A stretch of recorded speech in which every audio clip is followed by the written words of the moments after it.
പ്രിയപ്പെട്ട സുഹൃത്തുക്കളെ, അപ്പോൾ നമ്മൾ ബാക്കി വീഡിയോ വഴിയമ്പലത്താണ് നമ്മൾ ലാസ്റ്റ് വീഡിയോ അവസാനിപ്പിച്ചപ്പോൾ ആ വഴിയമ്പൽ അണ്ടർപാസിൻ്റെ ഇടയിലൂടെ നിലവിലെ യാത്ര അനുയോജ്യമാക്കിയിട്ടുണ്ട്. അപ്പോൾ ഈ ഒരു ഭാഗത്തെ റാമ്പുകളൊന്നും പൊന്തിയിട്ടില്ല. ലെഫ്റ്റിലൂടെയും റൈറ്റിലൂടെയും യാത്ര ചെയ്യാൻ ചില സമയങ്ങളിൽ ലെഫ്റ്റ് അടക്കും, ചില സമയങ്ങളിൽ റൈറ്റ് അടക്കും. എന്തായാലും ഇപ്പം നിലവിൽ അണ്ടർപാസിൻ്റെ ഇടയിലൂടെ യാത്ര അനുയോജ്യമാണ്. ഇനി മുന്നോട്ടുള്ള യാത്രയാണ്. ലാസ്റ്റ് വീഡിയോ വെച്ച് നോക്കുമ്പോൾ ഈ ഒരു ഭാഗത്ത് നമ്മുടെ മണ്ണക്കിട്ട് പൊക്കുന്നത് കൊണ്ട് തന്നെ ഈ ഒരു ഭാഗത്ത് പച്ചപ്പും പായലൊക്കെ മാറിയിട്ടുണ്ട്. പഴയ ആ റോഡിൻ്റെ അന്തരീക്ഷത്തിൽ നിന്ന് മാറി പുതിയ നാഷണൽ ഹൈവേ 66 ഭാഗത്തോട്ട് പോകുന്ന രീതിയിൽ സംഭവങ്ങൾ മാറി തുടങ്ങിയിട്ടുണ്ട്. ലാസ്റ്റ് വീഡിയോ ചെയ്തപ്പോൾ ഞാൻ ഈ ഒരു ഭാഗത്തെ വീഡിയോ ചെയ്തപ്പോഴാണ് ഞാൻ പറഞ്ഞത് ഈ റോഡ് എനിക്ക് ആരുടെയാണെന്ന് അറിയില്ല എന്ന് പറഞ്ഞു. സംഭവം സത്യത്തിൽ ഞാൻ ചെയ്യുന്ന കൊണ്ടാണോ എന്ന് എനിക്കറിയില്ല.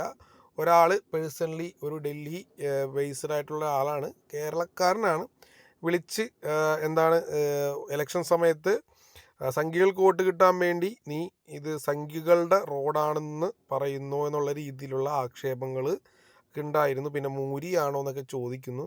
അപ്പോൾ അതിന് നമുക്ക് ആൻസർ പറയാൻ പോയി കഴിഞ്ഞാൽ അതിനേ നേരം ഉണ്ടാവുള്ളൂ. അപ്പോൾ എന്തായാലും നമ്മുടെ കാളമുറി ഭാഗത്തോട്ടാണ് നമ്മൾ പ്രവേശിക്കുന്നത്. കാളമുറി അണ്ടർപാസിലോട്ടുള്ള ഈ ഒരു റാമ്പിൻ്റെ വർക്കുകൾ കാര്യങ്ങളൊക്കെയാണ് ഈ ഒരു ഭാഗത്ത് നടന്നുകൊണ്ടിരിക്കുന്നത്. ഈ ഒരു ഭാഗത്ത് നിങ്ങൾക്ക് നോക്കിയാൽ തന്നെ റോഡിൻ്റെ ഡീവിയേഷൻ അങ്ങോട്ടും ഇങ്ങോട്ടൊക്കെ ആക്കി മാറ്റിയിട്ടുണ്ട്. ചെറിയ ഒച്ചഴിഞ്ഞു പോകുന്ന പോലെ നമ്മുടെ കൂടുതലും വെള്ളക്കാറുകളാണല്ലേ, നമുക്ക് റൈറ്റിലോട്ടും ലെഫ്റ്റിലോട്ടും നിന്നൊക്കെ വണ്ടികൾ ഇങ്ങനെ പോകുന്നത് കാണാം.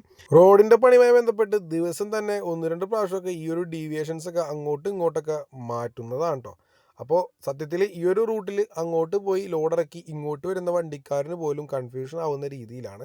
അപ്പോൾ വല്ലപ്പോഴും യാത്ര ചെയ്യുന്ന ആളുകളുടെ കാര്യം ഒന്ന് ആലോചിച്ച് നോക്കും. അപ്പോൾ എന്തൊക്കെ ആയാലും ഈ ഒരു സംഭവത്തിനൊക്കെ അധികം വൈകാതെ പരിഹാരം കാണും. ഈ ഒരു ഭാഗത്തെ നമ്മുടെ റോഡ് ഓപ്പൺ ആയി കഴിഞ്ഞാൽ അങ്ങോട്ട് ഇടമുട്ടം വരെ സുഖമായിട്ട് യാത്ര ചെയ്യാനായിട്ട് സാധിക്കുന്നതാണ്.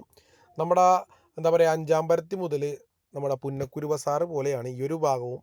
നമ്മുടെ റോഡ് മാറിയാണ് പോകുന്നത്, ചന്ദ്രാപിന്നി ബൈപ്പാസ്. അപ്പോൾ എന്താണ് സുഖമായിട്ട് നമുക്ക് യാത്ര ചെയ്യാനായിട്ട് സാധിക്കുന്നതാണ്. ഒരു ബോർഡ് വെച്ചിട്ടുണ്ട് കേട്ടോ. എന്തായാലും തിരിഞ്ഞു നോക്കാൻ നേരില്ല. ബാറ്ററി പവർ വളരെ കുറവാണ്. അപ്പോൾ നമുക്ക് മാക്സിമം മുന്നോട്ട് പോയി കവർ ചെയ്യാൻ നോക്കാം. ടാറിങ് പുതിയതാണ്. അപ്പോൾ ഇതിൻ്റെ പല ഭാഗങ്ങളിലും ചെറിയ രീതിയിൽ പെയിൻറ്റിങ് വർക്കുകളൊക്കെ നടക്കുന്നുണ്ട് കേട്ടോ. സീബ്ര കളറിൽ അല്ലേ, നമ്മുടെ കളറിങ് കോഡ് സംഭവങ്ങളൊക്കെ നടക്കുന്നുണ്ട്.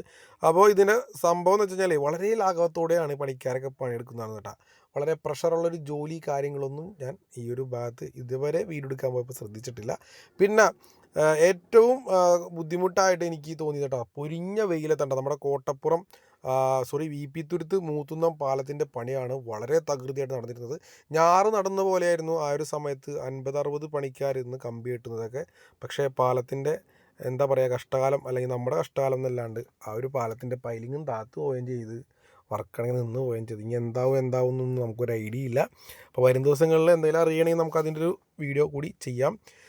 അങ്ങനെ നമ്മുടെ റോഡ് ഇങ്ങനെ കറുത്ത് അല്ലേ, നല്ല ഭംഗിക്ക് ഇങ്ങനെ കിടക്കുകയാണ് സുഹൃത്തുക്കളെ. അപ്പോൾ റൈറ്റിലൂടെയും ലെഫ്റ്റിലൂടെയും വണ്ടികൾ പോകുന്നു. ഇതാ ഈ ഒരു ഇറക്കത്തിൽ, റാമ്പിൻ്റെ ഇറക്കത്തിൽ വീണ്ടും കട്ട് ബോർഡുകളൊക്കെ വെച്ചിട്ടുണ്ട്. അപ്പോൾ എന്തായാലും തൃശ്ശൂരിലെ പല റോഡുകളും ഓപ്പണായി, പല ബൈപ്പാസുകളും ഓപ്പണായി എന്ന് പറഞ്ഞിങ്ങനെ സോഷ്യൽ മീഡിയയിൽ പല പോസ്റ്ററുകൾ കാണുന്നുണ്ട്. ഓപ്പണായത് പലതും അടച്ചിട്ടുണ്ട്. വലിയ വലിയ അപകടങ്ങൾ റോഡിൽ സംഭവിക്കുന്നുണ്ട്. നേരിട്ട് പോയി കണ്ടു കഴിഞ്ഞ് കഴിഞ്ഞാൽ നമുക്ക് മനസ്സിലാവുള്ളൂ അതിൻ്റെ ആഘാതങ്ങൾ. വരുന്ന സ്പീഡും ഇടിക്കുന്ന ഇടിയും. നമ്മുടെ ഈ ഒരു പ്ലാസ്റ്റിക് അല്ലെങ്കിൽ ഫൈബർ ക്രാഷ് ബാരിയറുമ്മ കൊണ്ടുപോയി ഇടിക്കുന്ന സുഖമല്ല, കോൺക്രീറ്റ് ക്രാഷ് ബാരിയറുമ്മൾ കൊണ്ടുപോയി ഇടിക്കുമ്പോൾ കേട്ടോ. അപ്പോൾ അതിൻ്റെ ഒരു സുഖം പ്രത്യേക സുഖമായിരിക്കും. അങ്ങ് പരലോകം വരെ കാണാൻ ചാൻസ് ഉണ്ട് സുഹൃത്തുക്കളെ. സത്യത്തിൽ പല സ്റ്റോപ്പുകളും സത്യത്തിൽ മറന്നു പോകുന്ന അവസ്ഥയുണ്ട്. കാരണം വെച്ച് കഴിഞ്ഞാൽ കഴിഞ്ഞ പ്രാവശ്യം വന്നതിലും നല്ല രീതിയിൽ മാറ്റമുണ്ട്. പല സ്ഥലങ്ങളും മനസ്സിലാവുന്നില്ല. കൈപ്പകലം 12, കാളമുറി, അത് കഴിഞ്ഞ് ഇനി പോകുന്നത് നമ്മുടെ കൊപ്രക്കളം ആ ഒരു ഭാഗത്തോട്ടാണ്. അപ്പോൾ ആ ഒരു ഭാഗത്തൊക്കെ ശരിക്കും മാറ്റങ്ങളുണ്ട്.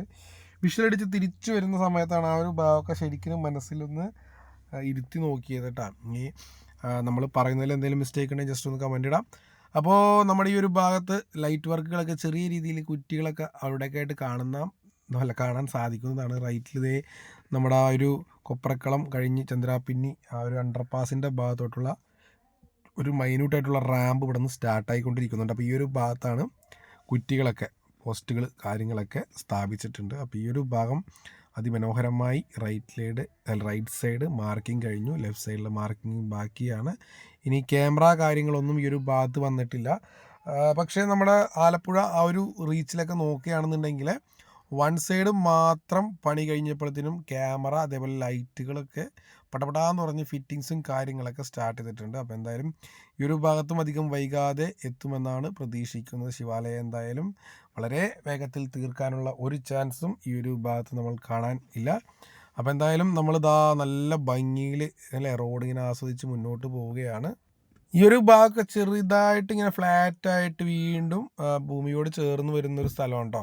ഞാൻ കൊപ്രക്കളത്തിൻ്റെ ഭാഗം വരെ ഇങ്ങനെ ചേർന്നാണ് ഭൂമിയോട് വരുന്നത്. പിന്നെ കൊപ്രക്കളം ആ ഒരു സെൻറ്റർ തുടങ്ങിയാണ് വീണ്ടും റാമ്പ് സ്റ്റാർട്ട് ചെയ്യുന്നത്.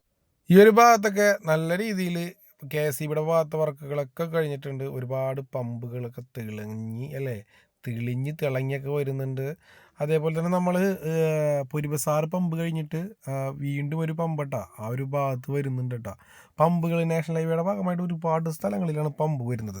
സത്യത്തിൽ ലോകമെമ്പാടും CNGയും നമ്മുടെ എന്താ പറയുക ഇലക്ട്രിക് വണ്ടികളും പ്രോത്സാഹിപ്പിക്കുമ്പോൾ പമ്പുകൾ ഇത്രയും പെരുകി വരുന്നുണ്ട്. ഒരുപാട് പേരുടെ ഇടക്ക് ഇലക്ട്രിക് വണ്ടി ഇറങ്ങിയപ്പോൾ അതൊരു വിപ്ലവമാവെന്ന് പറഞ്ഞുകൊണ്ട് ഇലക്ട്രിക് വണ്ടിയൊക്കെ കൊടുത്ത് പെട്രോൾ വണ്ടിയും ഡീസൽ വണ്ടിയൊക്കെ ഒഴിവാക്കാനുള്ള ധൃതിയിൽ. പക്ഷേ പമ്പുകളുടെ എണ്ണം കൂടി വരികയുണ്ട. അപ്പോൾ എന്തായാലും പെട്ടെന്നൊന്നും നമ്മുടെ നാട്ടിൽ നിന്ന് ഈ പെട്രോൾ ഡീസൽ വണ്ടികളൊന്നും എടുത്തെറിയാനായിട്ട് സാധിക്കുന്നതല്ല. CNG വണ്ടികളാണെങ്കിൽ പോലും പലവിധ പോരായ്മകളുണ്ട്. നാട്ടിൽ ഒരുപാട് ബസ്സുകളാണ് CNG ആക്കി ഇറക്കിയിട്ടുള്ളത് കേട്ടോ. ഈ CNG ആക്കി ഇറക്കിയിട്ടുള്ള ബസ്സുകളൊക്കെ നമ്മൾ ഗുരുവായൂർ എറണാകുളം റൂട്ടിൽ പോയി കാണാം. പല സ്ഥലത്തും കൊഴിഞ്ഞ് കിടക്കുന്നത് കാണാം. ഡീസലാണെങ്കിൽ എന്തെങ്കിലും ചെറിയ പ്രശ്നമായിരിക്കും, അത് അതൊരു ലോക്കലി ആയ ഒരു മെക്കാനിക് ആണെങ്കിൽ പോലും വന്ന് പരിഹരിക്കാൻ സാധിക്കുന്നതാണ്. CNG അങ്ങനത്തെ ഒരു സംഭവമല്ല. CNG എൻ്റെ അഭിപ്രായത്തിൽ കുറച്ച് റെസ്റ്റ് വേണ്ട വണ്ടിയാണ്. ഒരു ട്രിപ്പ് അല്ലെങ്കിൽ ഒരു സ്കൂൾ ട്രിപ്പിനൊക്കെ പറ്റിയ വണ്ടിയായിരിക്കും CNG എന്നാണ് എനിക്ക് തോന്നുന്നത് കേട്ടോ. പിന്നെ പഴയ പോലെയല്ല, CNGക്കും അത്യാവശ്യം നല്ല കോസ്റ്റ് ഉണ്ട്. ഡീസലിനേക്കാൾ ഏകദേശം 8 രൂപ 9 രൂപ മാത്രം കുറവുള്ളൂ. പിന്നെ CNG വരുന്ന സമയത്ത് പമ്പിൽ പോയി കെട്ടിക്കിടക്കണം, എപ്പോഴും സാധനം ഉണ്ടാകണമെന്നില്ല. എറണാകുളം പോലുള്ള നഗരങ്ങളിലൊക്കെ കൂടുതലും ഊബർ ടാക്സികളൊക്കെ CNGകളാണ് ഉപയോഗിക്കുന്നത് കേട്ടോ. ഇലക്ട്രിക് ഒരു വിപ്ലവമാവുമെന്നറിയില്ല. എന്തായാലും ബാറ്ററി പൊട്ടിത്തെറിക്കും അല്ലെങ്കിൽ ബാറ്ററി സീനാവുമെന്ന് ആലോചിച്ചുകൊണ്ട് ഒരുപാട് പേരാണ് ഇലക്ട്രിക് വണ്ടികൾ ഒഴിവാക്കുന്നത്. എന്നാലും ഇലക്ട്രിക് വണ്ടികൾ എടുക്കുന്നവരും ഉണ്ട് കേട്ടോ ഒരുപാട് പേര്. എന്തായാലും ഈ ബ്ലോക്കിലൂടെയും തിക്കിത്തിരക്കിലൂടെ കൂടെ സമയം പാലിച്ചോടിക്കുന്ന പ്രൈവറ്റ് ബസ്സുകാർക്ക് വലിയൊരു നമസ്കാരം. അതേപോലെ തന്നെ എന്താ പറയുക, ഇരുന്നു കൊണ്ട് പണിയെടുക്കുന്ന കണ്ടക്ടർമാരുള്ള നമ്മുടെ KSRTC ജീവനക്കാർക്കും വലിയ ഒരു നമസ്കാരം. അപ്പോൾ നമുക്കിങ്ങനെ മുന്നോട്ട് പോവുകയാണ് സുഹൃത്തുക്കളെ. നമ്മുടെ വാഹനങ്ങളൊക്കെ എല്ലാവരും ശ്രദ്ധിച്ചോടിക്കുക, അപകടങ്ങളൊക്കെ ഒഴിവാക്കാം. നമുക്ക് വരാനുള്ളത് വഴിയിൽ തങ്ങില്ല, എന്നാലും നിങ്ങളോട് പറഞ്ഞു എന്നുള്ളൂ. അപ്പോൾ നമ്മൾ ചന്ദ്രാപിന്നി നമ്മുടെ ബൈപ്പാസിൻ്റെ അല്ലെങ്കിൽ അണ്ടർപാസിൻ്റെ ആ ഒരു ഭാഗത്തോട്ട് എത്തിയിരിക്കുകയാണ്. റോഡ് പഴയതുപോലെയും പുതിയതുപോലെയും പോവുകയാണ്. അപ്പോൾ ഈ ഒരു ഭാഗത്തെ ടോപ്പിലെ വർക്കുകൾ, ജോയിൻറ്റിങ് വർക്കുകളൊക്കെ നല്ല തകൃതിയായി നടക്കുന്നുണ്ട്. അപ്പോൾ അടുത്ത വീഡിയോയിൽ കാണാം സുഹൃത്തുക്കളെ. ബൈ.